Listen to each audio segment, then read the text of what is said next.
আমাদের প্রধান শিক্ষক আমাদের মাথায় চক দিয়ে চিঠিতে সিঁদুর প্রদান করে। মুসলিম মেয়েদের কপালে চক দিয়ে সিঁদুর এঁকে মানসিক ও ধর্মীয়ভাবে হেয় প্রতিপন্ন করা, নারী শিক্ষক এবং ছাত্রীদের কুপ্রস্তাব, নিত্য নতুন মোটরসাইকেল পাল্টানো, অফিস সহকারী নিয়োগে ঘুষ গ্রহণ সহ ব্যাপক অনিয়ম ও দুর্নীতির বিস্তার অভিযোগ এনে প্লাকার্ড হাতে প্রধান শিক্ষকের পদত্যাগের দাবি করে আন্দোলন শুরু করেছে স্কুলের শিক্ষার্থীরা। আজ রবিবার সকাল 10:30টার দিকে বরিশালের গৌরনদী উপজেলার বাকাই নিরঞ্জন মাধ্যমিক বিদ্যালয়ের শিক্ষার্থীরা এক দফার আন্দোলন শুরু করার পর স্থানীয় বিএনপির নেতৃবৃন্দরা ঘটনাস্থলে পৌঁছে শিক্ষার্থীদের নিবৃত্ত করেছেন। আন্দোলনরত একাধিক শিক্ষার্থীরা অভিযোগ করে জানিয়েছেন, প্রধান শিক্ষক অখিল চন্দ্র দাস আওয়ামী লীগের নেতাদের সাথে আতাত করে অতীতে ব্যাপক অনিয়ম ও স্বেচ্ছাচারিতা করে স্কুলকে অনিয়ম ও দুর্নীতির আঁতুড়ঘরে পরিণত করে রেখেছেন। এতদিন তার ভয়ে কেউ মুখ খুলতে সাহস পায়নি, তাই প্রধান শিক্ষকের পদত্যাগের দাবিতে তারা এক দফার আন্দোলন শুরু করেছেন। শিক্ষার্থীরা আরো বলেছেন, আমার নাম নাহিদা আক্তার, আমি ক্লাস 10 এর ছাত্রী। জি বলেন। আমাদের মাথায় স্যার ক্লাসে যে চক দিয়ে চিঠিতে সিঁদুর প্রদান করে, ঠিক আছে, আমাদেরকে আমাদের মৌলিক অধিকার থেকে বঞ্চিত। তার ছেলে আমাদের দিকে খারাপ নজরে তাকায়, খারাপ ইঙ্গিত দেয় এবং খারাপ উদ্দেশ্য স্পর্শ করে, যা আমাদের প্রধান শিক্ষক প্রশ্রয় দেয়। তার ছেলেকে অনৈতিকভাবে সবসময় মেধা তালিকায় উচ্চতর স্থানে রাখে, আমাদের স্কুলের অর্থ ও সম্পদ বাহিরে পাচার করে। আমার নাম চুক্তি আক্তার। স্কুলে জ্বরে পর্যবেক্ষক রাজনৈতিক পরিবেশে প্রবেশে সাহায্য করে এবং আমাদেরকে রাজনীতির সাথে যুক্ত থাকতে বাধ্য করে।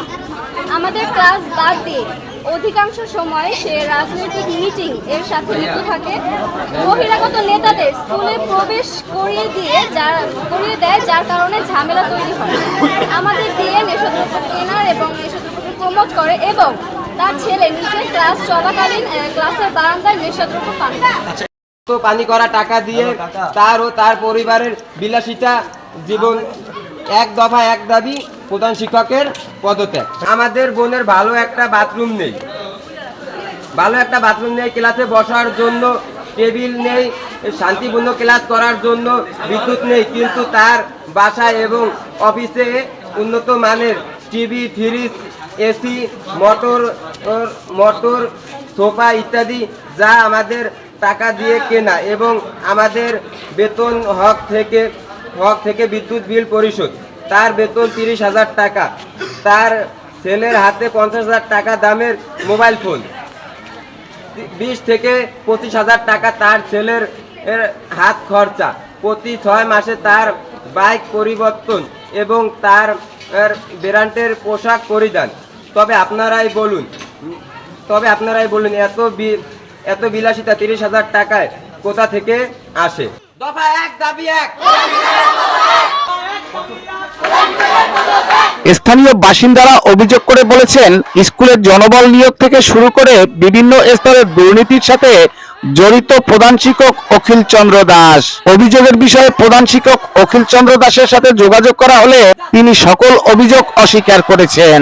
তবে উপজেলা মাধ্যমিক শিক্ষা কর্মকর্তা আব্দুল জলিল বলেছেন, আন্দোলনের বিষয়টি শুনেছি, প্রধান শিক্ষকের বিরুদ্ধে যেসব অভিযোগ আনা হয়েছে সেগুলোর সত্যতা পাওয়া গেলে আইনগত ব্যবস্থা গ্রহণ করা হবে।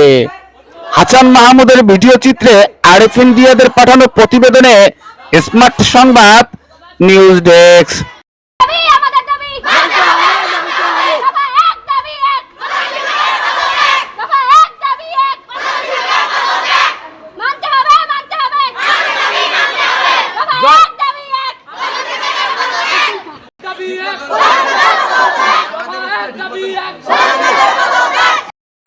भैया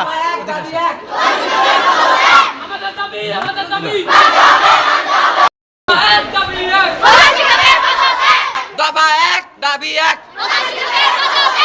দফা এক, দাবি এক।